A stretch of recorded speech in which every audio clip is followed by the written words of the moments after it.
नमस्कार।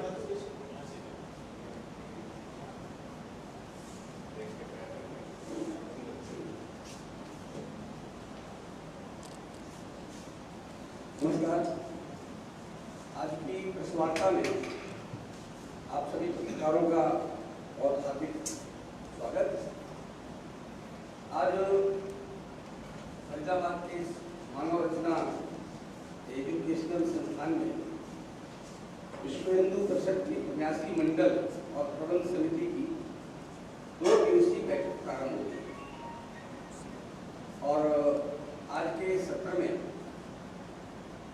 कुछ नई घोषणाएं हुई है पदाधिकारियों की और मेवात को लेकर के जो परिस्थितियां हैं, जिसे आजकल मिनी पाकिस्तान भी बोला जाता है, उस विषय में भी जानकारी हम सबको मिले, जनता को मिले, इसका प्रयास अपनी इस प्रेस वार्ता में होगा। और ये जानकारी देने के लिए हमारे बीच में उपस्थित हैं विश्व हिंदू परिषद के केंद्रीय संयुक्त महामंत्री डॉक्टर सुरेंद्र जैन जी। आप परिषद के विश्व हिंदू परिषद के माननीय संयुक्त महामंत्री हैं। मैं उनसे भी निवेदन करता हूँ कि वो आज की प्रेस वार्ता में सारी जानकारी दें और ये प्रारंभ करें। उसके पहले एक परिचय मैं और कराता हूँ, कल उसे करा दिया था। माननीय रमेश गुप्ता जी फरीदाबाद में ही रहते हैं और हमारे विश्व प्रदेश के माननीय अध्यक्ष हैं और विश्व हिंदू परिषद केंद्रीय टोली में आप कोषाध्यक्ष हैं। तो मैं डॉक्टर साहब से निवेदन करता हूँ कि वो अपना वक्तव्य बताएं। आप सबको मेरा नमस्कार। विश्व हिंदू परिषद के संविधान के अनुसार हर 3 वर्ष के बाद अध्यक्ष का चुनाव होता है। आज उस संविधान में कुछ संशोधन किए गए। अध्यक्ष के साथ साथ आज महामंत्री का भी चुनाव हुआ। अत्यंत सौभाग्य का विषय है कि नए अध्यक्ष के तौर पर पद्मश्री डॉक्टर रविंद्र नारायण सिंह जी आपका सर्वसम्मति से चयन हमारे 83 मंडल ने किया। आप विश्व हिंदू परिषद के पहले से केंद्रीय उपाध्यक्ष हैं और दक्षिण गुजरात प्रांत के आप माननीय अध्यक्ष का दायित्व भी संभालते रहे, दक्षिण बिहार प्रांत के, और एक बहुत बड़े ऑर्थोपेडिक सर्जन। इनका अपना एक वहां पर हॉस्पिटल, अभी कैंसर का हॉस्पिटल भी इन्होंने शुरू किया। जहां ये रहने वाले हैं, अपने गांव के अंदर एक गरीब लोगों की सेवा करने के लिए एक अलग हॉस्पिटल खुला। सामाजिक, धार्मिक सभी क्षेत्रों के अंदर डॉक्टर साहब का बहुत पहले से एक महत्वपूर्ण स्थान है और इसलिए ऐसे व्यक्ति का चयन निश्चित तौर पर विश्व हिंदू परिषद के लिए एक गौरव का विषय है और उनका चयन करके आज हमारा समस्त हाउस बड़ा आनंदित हुआ है। महामंत्री के रूप में जो पहले से महामंत्री थे श्रीमान मिलिंद परांडे जी, उन्हीं का दोबारा से चयन हुआ है। एक विशेष बात आज आप सब लोगों को ध्यान दिलाने की है। हमारे पूर्व अध्यक्ष चीफ जस्टिस कोगजे जी 82 वर्ष के हो गए और इसलिए पिछले 1 वर्ष से निरंतर कह रहे थे कि मैं 80 पार कर चुका हूं, मुझे दायित्व मुक्त किया जाना चाहिए। एक परंपरा हमारे यहाँ स्थापित हो गई है और उस परंपरा के अनुसार जिनकी आयु बढ़ जाती है वो स्वयं कहते हैं कि मुझे बिना दायित्व के काम करना है। दायित्व छोटी आयु वाले व्यक्ति को दिया जाना चाहिए। इसलिए हमने उनकी उस इच्छा का सम्मान करते हुए, पूरे हाउस की इच्छा थी कि उनको बनाया जाए, लेकिन उनकी इच्छा का सम्मान करते हुए आज चुनाव हुआ और चुनाव के अंदर डॉक्टर रविंद्र नारायण सिंह जी जो मेरे बाईं तरफ विराजमान हैं, आपका चयन विश्व हिंदू परिषद के नए अध्यक्ष के तौर पर हुआ। फरीदाबाद में हमारी बैठक हो रही है। फरीदाबाद के निकट ही एक स्थान है मेवात, जिसको भारत का मिनी पाकिस्तान कहा जाता है या मिनी बांग्लादेश कहा जाता है। केवल 15% हिंदू, 85% मुसलमान। इसलिए जो लोग ये कहते हैं कि हिंदू मुसलमान में दोस्ती होनी चाहिए, हिंदू मुसलमान में सौहार्द होना चाहिए, उन्हें मेवात में आकर हिंदुओं की स्थिति अवश्य देखनी चाहिए। दिन दहाड़े लड़कियों के साथ छेड़खानी, उनको जबरन उठाकर ले जाना, 12 साल की बच्ची से 5-5 दरिंदे बलात्कार करते हैं, इस तरह की रिपोर्ट्स पुलिस के पास दर्ज की जाती है। हरियाणा में हम सब जानते हैं गौ हत्या पर पूर्ण प्रतिबंध है, उसके बावजूद मेवात के अंदर दिन दहाड़े गाय काटी जाती है। वो मेवात जो कभी कृष्ण की लीला स्थली रही है, आज भी महाभारत कालीन कई मंदिर वहां पर देखे जा सकते हैं। ऐसे मेवात के अंदर हिंदुओं के मंदिरों पर जिहादियों ने कब्जे किए हैं और कई मंदिरों में तो हिंदुओं का घुसना भी मुश्किल हो गया है, और इसलिए हिंदुओं का पलायन वहां से बढ़ रहा है।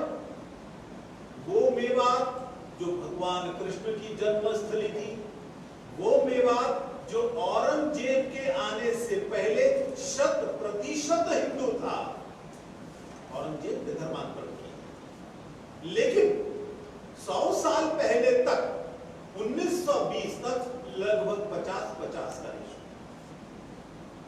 आज हिंदू वहां इतना घट गया है कि 100 गांव के अंदर तो हिंदू शून्य हो गया है, एक भी हिंदू नहीं बचा। लगभग 90 गांव ऐसे हैं जहां 5 से कम घर हैं हिंदुओं के। पिछले वर्ष 2 कमीशन वहां पर गए। एक कमीशन जस्टिस पवन कुमार जी के द्वारा वो अध्यक्षता कर रहे थे, एक कमीशन की अध्यक्षता जनरल साहब कर रहे थे। दोनों ने पाया कि वहां पर हिंदुओं के द्वारा जो शिकायतें की जा रही हैं वो 100% सत्य है, टिप्स ऑफ आइसबर्ग है। असलियत तो वहां पर हिंदू का जीवन मुश्किल हो गया है। उन दोनों की रिपोर्ट जब सार्वजनिक हुई, स्वयं मुख्यमंत्री वहां पर गए। मेवात की जनता उनसे अपेक्षा करती है, पूरा हरियाणा उनसे अपेक्षा करता है वहां हिंदुओं की रक्षा करें।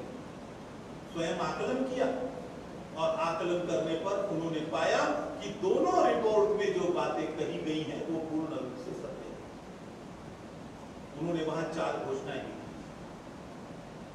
धर्मांतरण विरोधी कानून लाया जाए, गौ हत्या का जो विरोधी कानून है उसको सख्ती से लागू किया जाए, एक धर्मादा बोर्ड बनाया जाएगा, जो धर्मादा बोर्ड हिंदुओं के जिन मंदिरों पर कब्जा किया गया उनको वापस लाएगा और मंदिरों की देखभाल सुनिश्चित हो सके, इनकी चिंता करेगा। और चौथी बात जो उन्होंने स्वयं घोषणा की वो बड़ी महत्व की है। उन्होंने घोषणा की थी कि वहां बीएसएफ या सीआरपीएफ का एक कैंप भी लगाया जाए। दुर्भाग्य से आज 1 साल हो गया, उस 1 साल के बाद भी कोई भी आश्वासन पूरा नहीं किया है। वहां की जनता उम्मीद कर रही है। इसीलिए यह बात इस बैठक के अंदर तय की। हरियाणा में हमारी केंद्रीय बैठक है। मेवात के ऊपर चिंता व्यक्त ना हो, यह कैसे हो सकता है?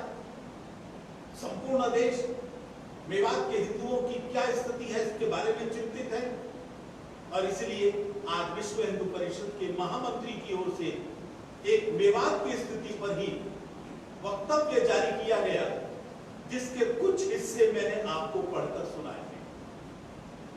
लेकिन केवल हिंदुओं का धर्मांतरण हो रहा हो या उनका जीवन मुश्किल हो गया हो, ऐसा नहीं है। आज राष्ट्र की सुरक्षा भी मेवात में खतरे में है। आतंकवादियों की पनाहगाह बन गया है। मदरसे और मस्जिदों में जाकर आतंकवादी छिपते हैं, कई बार पकड़े गए।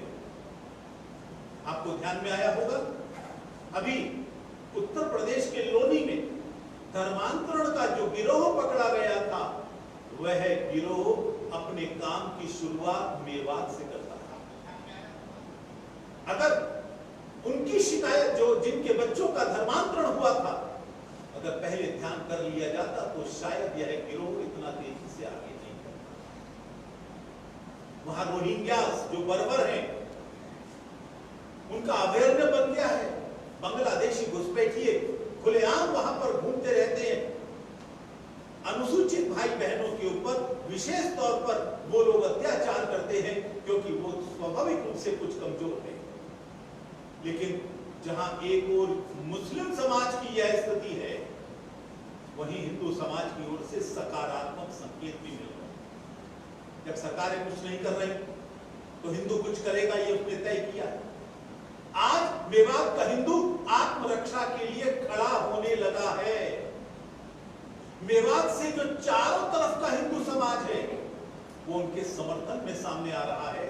और हम सबको ध्यान में है, अभी कई महापंचायतें मेवात के चारों तरफ हुई हैं, जिन्होंने तय किया है हम इनको अकेले नहीं रहने देंगे।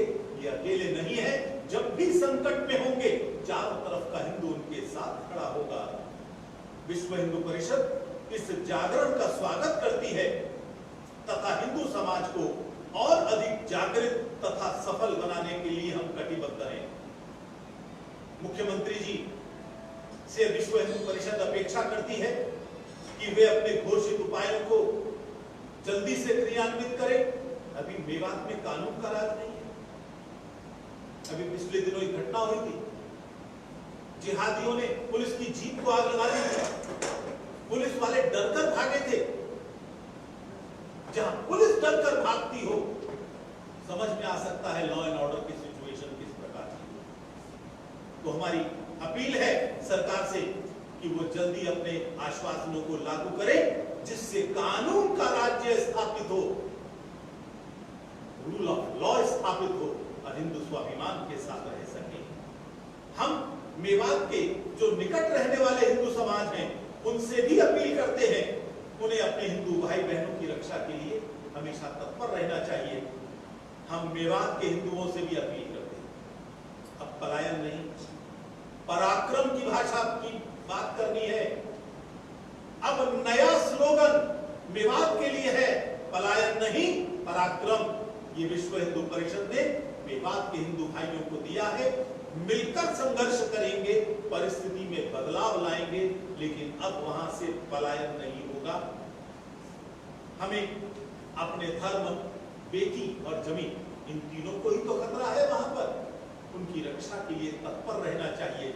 विश्व हिंदू परिषद जो भी आवश्यक होगा उनके सहयोग और उनकी सहायता के लिए करेगा। हमारा संकल्प है कि हम मेवात की पुरातन पहचान, कौन सी, जो कृष्ण के साथ जुड़ी, आज भी पुनहाना है। आज भी लोग इंतजार कर रहे हैं भगवान कृष्ण का पुनः आना, इसीलिए उसका नाम पुनहाना है।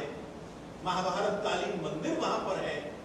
मेवात की पहचान मेव मुस्लिमों से नहीं, मेवात की पहचान कृष्ण भक्तों से है।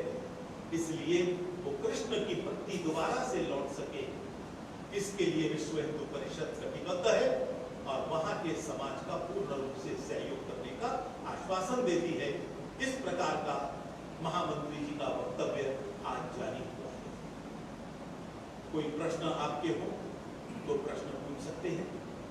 आज माननीय अध्यक्ष महोदय तो केवल आप लोगों को दर्शन देने के लिए, पूरे देश को इनके दर्शन हो जाए, इसलिए यहाँ पर पधारे हैं। आज ही चुनाव हुआ है, तो कोई भी प्रश्न आपका हो इस विषय पर या तात्कालिक और विषयों पर तो हम कर सकते हैं।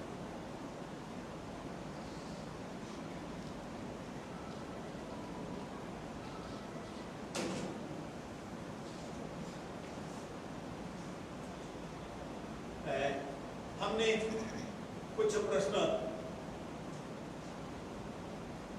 व्हाट्सएप के द्वारा भी मंगवाए थे, क्योंकि फेसबुक लाइव चल रहा है। तो हमने पत्रकारों से, यहाँ से बाहर के जो पत्रकार हैं, उनसे आग्रह किया था कि आपके जो प्रश्न हैं वो श्रीमान विजय शंकर जी को व्हाट्सएप करें और हम उन प्रश्नों के जवाब देंगे।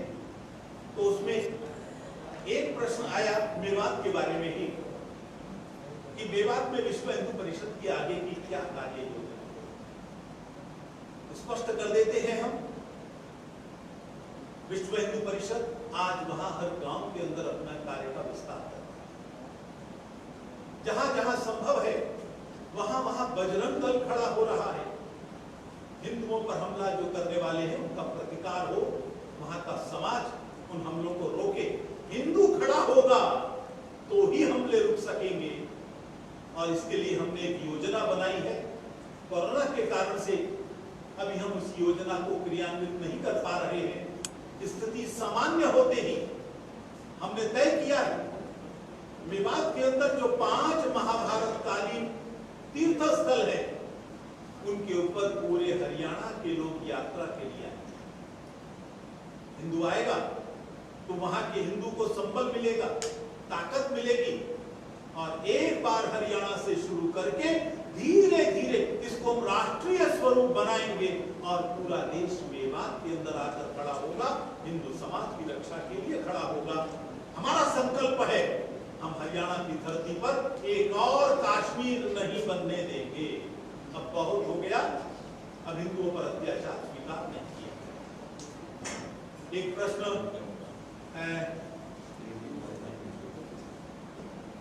Times of India, times now उस तरफ से है और उन्होंने बिहार के बारे में प्रश्न किया। मुझे नहीं मालूम उनको कैसे मालूम था कि हमारे जो नए अध्यक्ष हैं वो बिहार से आएंगे, लेकिन प्रश्न बिहार से संबंधित है और प्रश्न है धर्मांतरण के बारे में। बहुत पहले से ईसाई मिशनरी वहां धर्मांतरण करते हैं। गया के अंदर खास तौर पर अंग्रेजों के समय की चर्च बनी हुई है, पूरे बिहार में बनी, 90 साल की लीज पर बनी थी। लीज पूरी हो चुकी है। हम सरकार से निवेदन करते हैं बिहार की, वो उन चर्चों की लीज पर विचार करें और एक्सटेंड करने की जगह वो सारी चर्च खाली करवाएं, क्योंकि वो किसानों की धरती है जिन पर जबरन कब्जा अंग्रेजों ने किया था। उन किसानों को जमीन वापस मिलनी चाहिए, नंबर 1। नंबर 2, बेशक बिहार में धर्मांतरण विरोधी कानून नहीं होगा, लेकिन भारत का संविधान बड़े स्पष्ट शब्दों में कहता है, हमारी न्यायपालिका कहती है पूजा करने का मतलब धर्मांतरण नहीं। हमारा संविधान पूजा की आजादी देता है, धर्मांतरण की नहीं। इसलिए वहां की सरकार से हमारा प्रतिनिधिमंडल मिला था और उन्होंने उनसे कहा था कि इस धर्मांतरण पर रोक लगनी चाहिए। ये धर्मांतरण केवल ईसाई मिशनरी नहीं, जिहादी भी कर रहे हैं। इस पर सख्ती से रोक लगे, वरना हिंदू समाज स्वीकार नहीं करेगा। और हम सब जानते हैं बिहार की धरती क्रांति की धरती है। यदि वहां का हिंदू समाज इनसे स्वयं मुकाबला करने के लिए खड़ा हो गया, नीतीश बाबू आप संभाल नहीं पाओगे। इससे पहले ही अच्छा है कि आप बहुत जल्दी धर्मांतरण पर रोक लगाएं और जिहादियों पर लगाम लगाएं। इन्होंने एक प्रश्न ये भी किया है कि अभी थोड़े दिन पहले एक अल्प वयस्क बच्ची, माइनर बच्ची, उसके साथ 2 जिहादियों ने गैंगरेप किया। क्यों इनकी मानसिकता है जिहादियों की, आज तक नहीं समझ में आता। क्यों महिलाएं इनके निशाने पर रहती हैं, क्यों दिमाग में इनके वासना भरी रहती है। कुछ दिन पहले कश्मीर की 2 सिख बच्चियों का जबरन धर्मांतरण करके जबरन निकाह तुमने ही किया था। संपूर्ण विश्व में आज तुमसे त्राही हो रही है इसी वासना के कारण से, और इसीलिए ब्रिटेन में तुमको पाकिस्तानी सेक्स गैंग कहा जाता है। इसलिए ये कानूनी अपराध तो है ही, सरकार को इन पर सख्त कार्रवाई करनी चाहिए और नहीं की तो समाज खड़ा होगा। ये ध्यान कर लेना, हिंदू न गौ माता का अपमान स्वीकार कर सकता है, ना बहन बेटी का। गौ माता की रक्षा के लिए 1857 की क्रांति हो गई थी, तो बहन बेटी की रक्षा के लिए मुजफ्फरनगर भी हो गई। इसलिए हिंदू समाज को कृपया इस स्थिति में ना लेकर आए। अभी लॉ एंड ऑर्डर सिचुएशन है, काबू की जा सकती है। सेकुलरिज्म का चोला उतारकर हिंदुओं की रक्षा का संकल्प लें, ये हमारी आप लोगों से अपील। और तो कोई प्रश्न लगे? आप लोग इतने कोई और प्रश्न है पूछ सकते हैं।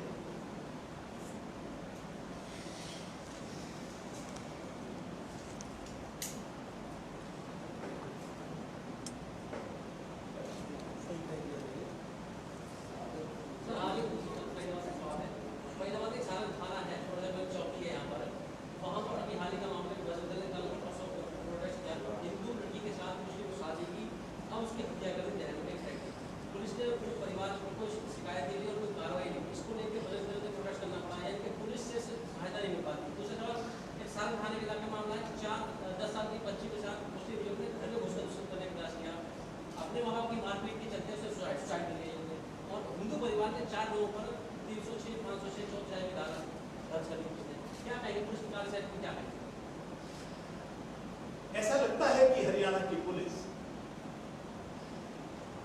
जिहादियों और अपराधियों पर कार्यवाही करने की जगह मामलों को दबाने या शिकायत करने वालों को ही पकड़ने में ज्यादा रुचि है। हमको ध्यान है, थोड़े दिन पहले ही निकिता नामक एक मासूम बच्ची की निर्मम हत्या इन्हीं जिहादियों ने वल्लभगढ़ के अंदर, जो फरीदाबाद के अंदर ही है, वहां पर की। उस लड़की ने पहले भी शिकायत की थी, पुलिस वालों ने समझौता करवाया। ध्यान कर लेना, अपहरण का आरोप समझौता करने योग्य नहीं है, और मुख्यमंत्री जी को उन पुलिस अधिकारियों पर जिन्होंने दबाव में समझौता कराया, उन पर कार्रवाई करनी चाहिए। यदि वो कार्रवाई हो जाती तो निकिता आज हमारे बीच में होती, उसकी हत्या नहीं। नंबर 1। नंबर 2, जिस तरह से धर्मांतरण का रैकेट अभी पकड़ा गया, हरियाणा से तो शुरू हुआ। जिस लड़के, गूंगे बहरे लड़के का धर्मांतरण हुआ, उसके माता पिता ने 3 बार शिकायत की। 3 बार। यदि पुलिस कार्यवाही कर लेती तो मैं समझता हूं ये धर्मांतरण का जाल 25 राज्यों तक नहीं फैला होता, उससे पहले ही पकड़ लिया जाता। जिम्मेदारी हरियाणा सरकार की। जिहादी लव जिहाद का मामला पूरे विश्व भर में कर रहे हैं, इन पर रोक लगनी चाहिए। यह संपूर्ण विश्व की सभ्यता का मांग है। हरियाणा में खास तौर पर इस पर रोक होनी चाहिए। जिन्होंने उस मासूम बच्ची के साथ बलात्कार किया, बाद में हत्या कर दी, वो और उनके साथी तुरंत गिरफ्तार होने चाहिए। एसआईटी का गठन होना चाहिए और फास्ट ट्रैक कोर्ट। आखिर 3 महीनों में जब निकिता के अपराधियों को सजा हो सकती है, तो इनको भी होनी चाहिए। सख्त सजा होगी तो ही इनको समाचार जाएगा, संदेश जाएगा। अब हरियाणा की धरती पर संभव नहीं, वरना हिंदू समाज स्वयं इन विषयों को अगर टैकल करना शुरू कर देगा, फिर मत कहना हम केसों की परवाह नहीं करेंगे। अपनी बहन बेटी की रक्षा के लिए हम किसी भी सीमा तक जा सकते हैं। सर, हरियाणा के साथ साथ अभी दरअसल व्हाट्सएप में कुछ प्रश्न आए।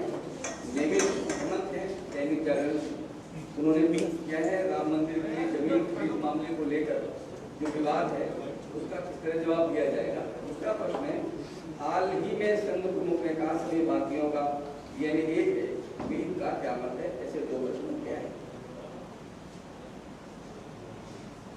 हम सबको पता है कि 490 साल की लड़ाई के बाद राम जन्मभूमि पर भव्य बनाने का सौभाग्य हमको न्यायपालिका के हाथ में।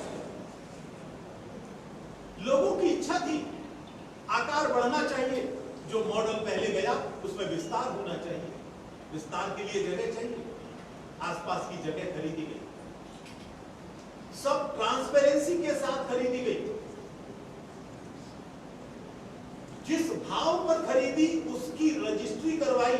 उसके अनुसार हमने जो रेवेन्यू का टैक्स होता है वो दिया है ऑनलाइन ट्रांजैक्शन।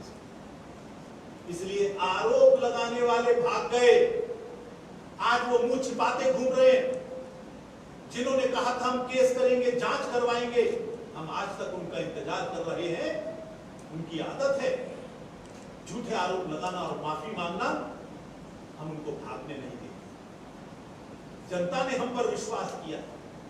ध्यान करना, 50 करोड़ से अधिक राम भक्तों ने राम जन्मभूमि पर मंदिर निर्माण के लिए समर्पण किया।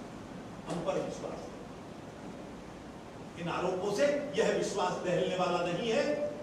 सबको मालूम है, पूरी ट्रांसपेरेंसी, पूरी प्रमाणिकता के साथ एक एक जमीन का टुकड़ा खरीदा गया है। किसी प्रकार की कोई भी गड़बड़ नहीं है। हम कोई भी जांच कराएं उसका स्वागत करेंगे।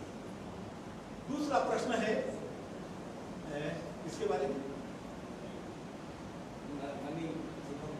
हाँ, हम सब जानते हैं कि भारत के 95% मुसलमान वो हैं जिनके पूर्वज हिंदू थे। ये बात केवल हम नहीं कहते, आर्य समाज ने भी कही। केवल आर्य समाज या विश्व हिंदू परिषद ने नहीं कही, यह बात स्वयं शेख अब्दुल्ला ने मानी। और उसने कहा मेरे पूर्वज 4 पीढ़ी पहले हिंदू थे। उसने अपनी जीवनी में लिखा है आदिशेष जिन्ना। जिन्ना ने पब्लिकली कहा है, मेवात का मुसलमान खुलकर कहता है हमारे पूर्वज हिंदू थे। हिंदू थे का मतलब डीएनए थे। इसलिए माननीय मोहन जी भागवत ने शब्द कुछ भी रहे हो, अर्थ वही है कि तुम्हारे पूर्वज हिंदू थे, कोई आतंकवादी नहीं था। इसलिए देश की जड़ों के साथ आपको जुड़ना चाहिए। भाव यही था। शब्दों में स्वाभाविक तौर पर अंतर होगा, व्यक्ति व्यक्ति में अंतर होता ही है। हम उनके बयान से पूर्ण रूप से सहमत हैं। उसमें कहीं भी कोई भी किसी प्रकार का कोई भ्रम नहीं है। यहाँ पर उनमें से किसी ने कुछ करना है? हाँ, आप कि पूरे देश की बात करने वाली बात है। फरीदाबाद में कुछ ऐसे परिवार हैं जिन्होंने धर्मांतरण किया है। क्या विश्व हिंदू परिषद उनसे मिलेगा या किसी से मिला है? उन्हें वजह जानने के लिए क्यों नहीं? फरीदाबाद के रहने वाले हमारे प्रांत के अध्यक्ष हैं, लेकिन ये ध्यान में कर ले हम लोग, जिनका धर्मांतरण हुआ है उन सबकी घर वापसी कराना, यह विश्व हिंदू परिषद का संकल्प है। क्योंकि जिनका भी धर्मांतरण हुआ है, चाहे ईसाई बने हो चाहे मुसलमान, वो सब धोखे से, बल प्रयोग से या लालच से बने हैं। और स्वयं महात्मा गांधी ने कहा था, Indian Christians are rice Christians, मुट्ठी भर चावल के लालच में बने। ये इलीगल कन्वर्जन, इसलिए इनको वापस लाना ये हमारा संकल्प है। वापस लाकर रहेंगे, अब नहीं, बाद में संपर्क करेंगे। और मैं आज फरीदाबाद के कार्यकर्ताओं से अपील करके ही जाऊंगा कि जो इस प्रकार के धर्मांतरित हुए हैं उन सबसे संपर्क करें। कई लोग तो अपने आप आ रहे हैं। पूरी दुनिया में बैक टू द रूट्स का मूवमेंट चल रहा है, जड़ों की ओर लौटो। मैं भारत के मुस्लिम समाज और ईसाई समाज से अपील करता हूं, आपकी जड़ें गजनी में नहीं है, आपकी जड़ें बाबर में नहीं है, आपकी जड़ें औरंगजेब के साथ नहीं है, आपकी जड़ें भारत की धरती में है। आपके पूर्वज हिंदू थे और इसलिए आप अपना मॉडल बनाना है तो एपीजे अब्दुल कलाम को बनाइए, रसखान को बनाइए, कृपया गजनी को, गौरी को, बाबर को मत बनाइए, वरना आप कभी धरती को पूरा नहीं कर सकते। जैसा एक सवाल मेरा है कि आप मतांतरण को लेकर के एक कानून की बात कर रहे हैं, केंद्रीय कानून की, और मेवात का मॉडल आपने दिया, आपका एक सर्वे रहा और फिर आपने मुख्यमंत्री हरियाणा को भी अपना सर्वे दिया। क्या केवल मतांतरण कानून बनने से ये व्यवस्था बदल जाएगी या इसके लिए कोई और एक बड़ा प्रारूप विश्व हिंदू परिषद के पास है, कोई बड़ी प्रक्रिया विश्व हिंदू परिषद के पास है, उसका मॉडल क्या है? कानून बनने से एक भय बनता है धर्मांतरण करने वालों के मन। कानून के पास एक हथियार होता है धर्मांतरण को रोकने वालों के लिए, लेकिन हम जानते हैं कानून बनने से हमारी जिम्मेदारी बढ़ जाती है, केवल कानून से नहीं रुकता। यदि रुकना होता तो दहेज विरोधी कानून बना हुआ है, दहेज नहीं रुक गए। निर्भया का कानून बना है, क्या बच्चियों से बलात्कार रुक गए? केवल कानून बनाने से नहीं रुकता, हम जानते हैं। समाज की भी जिम्मेदारी है, सरकार की भी जिम्मेदारी है। हम सबके पास जाएंगे, उनको उनकी जड़ों की याद दिलाएंगे कि तुम किनके पुत्र और पुत्रियां हो, और उनकी जड़ों की ओर उनको वापस लाएंगे। इसलिए घर वापसी का संकल्प ये पूरे हिंदू समाज का भी है। और आज भारत में कई स्थानों पर लोग स्वयं भी आ रहे हैं और कह रहे हैं हमारा पूर्वज बाबर नहीं था जी, हमारा पूर्वज अभी बिहार के ही, आप हमारे अध्यक्ष महोदय बिहार से, वहां के एक मंत्री ने कहा है मुसलमान, उन्होंने कहा मेरे पूर्वजों को जबरन मुसलमान औरंगजेब के समय पर उनको याद आ रही है, घर की याद आ रही है। और जिनको घर की याद आ रही है उनकी घर वापसी सरल होगी, आसान होगी। हमारा प्रयास जारी है। सर एक चीज़ मैं पूछना चाहूँगी, अभी रिसेंट का मुद्दा ले, हमारी गली में एक बहुत गरीब परिवार था जिनके पास खाने को नहीं था, हिंदू परिवार था, लेकिन कुछ मुस्लिमों ने उन्हें कहा कि आप धर्मांतरण दीजिए, हम आपको ये देंगे वो देंगे, और दिया। तो कहीं ना कहीं पावर्टी भी हम कहेंगे कि है हमारे हिंदुओं में, उसके लिए हम क्या कर रहे हैं? सच्चर कमेटी कहती है कि पावर्टी मुसलमानों में ज्यादा है। हम किसकी? नंबर 1। नंबर 2, यदि पावर्टी धर्मांतरण का एक कारण होती तो भारत में प्रति व्यक्ति आय सबसे कम जहां पर है, आप वहां से हमारे अध्यक्ष जी आते हैं बिहार, झारखंड, वहां तो इतना धर्मांतरण नहीं। मैं समझता हूं कुछ जगह गरीबी कारण हो सकती है, उन्होंने सहायता की होगी, आप कह रहे हैं, वरना मुस्लिम समाज में दूसरे धर्मों की सहायता करना हराम है। इसके फतवे भी जारी किए गए हैं देवबंद की ओर से। आपने देखा होगा रक्तदान, अंगदान, नेत्रदान ये मुस्लिम समाज नहीं करता, सबसे ज्यादा लेता वही है, करता नहीं है। क्यों? क्योंकि फतवे जारी हैं, हमें दूसरों की सहायता के लिए नहीं करना चाहिए, पता नहीं किसी काफिर को ना। तो इसलिए मैं समझता हूं गरीबी कभी कारण रहा होगा, आज भी होगा, लेकिन हम उनमें दूर करने की कोशिश करते, सहायता भी करते। और हम सबको मालूम होना चाहिए कोरोना पीरियड में मुसलमानों ने कितनी सहायता की, उन्होंने सहायता की है कोरोना फैलाने में। पूरे देश में जो कोरोना का हाल रहा है उसके लिए ये मदरसे और मौलवी तबलीग यही ज्यादा जिम्मेदार है। निजामुद्दीन से निकल कर क्या किया, सहायता की है हमारे संतों ने, विश्व हिंदू परिषद ने, संघ ने। तो इसलिए मैं समझता हूँ ये सहायता का ढोंग कहीं किया होगा, ये कोई कारण नहीं। मेरा सवाल है, क्या हम ये कह सकते हैं कि हमारे संस्कार अब हम नई पीढ़ी को नहीं दे पा रहे हैं, इसलिए धर्म परिवर्तन करने में जो लोग हैं इजीली अप्रोच कर लेते हैं? हमारा ये मानना नहीं है। क्या पुरानी पीढ़ी ने धर्मांतरण नहीं किया? यदि नहीं किए होते तो मेवात नहीं बनता, यदि नहीं किए होते तो पाकिस्तान नहीं बनता, यदि धर्मांतरण नहीं होता तो कश्मीर के अंदर नरसंहार। पुरानी पीढ़ी ने भी किया। नई पीढ़ी ज्यादा जागरूक है, नई पीढ़ी कम बन रही है। इसलिए मैं नई पीढ़ी को ब्लेम नहीं दूंगा। They are more knowledgeable, they are more aware than we people.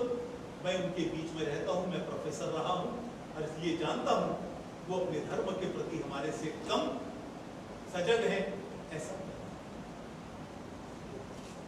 कोई कल के लिए सूचना है, कल 2 बजे पुनः यहीं पर हमारा प्रेस वार्ता होगी और चूँकि कल बैठक का अंतिम दिन है तो कुछ प्रस्ताव भी आएंगे और बैठक में जो राष्ट्रीय, धार्मिक, सामाजिक ऐसे विमर्श होंगे, जो चर्चा होगी, उन पर निर्णय भी होंगे।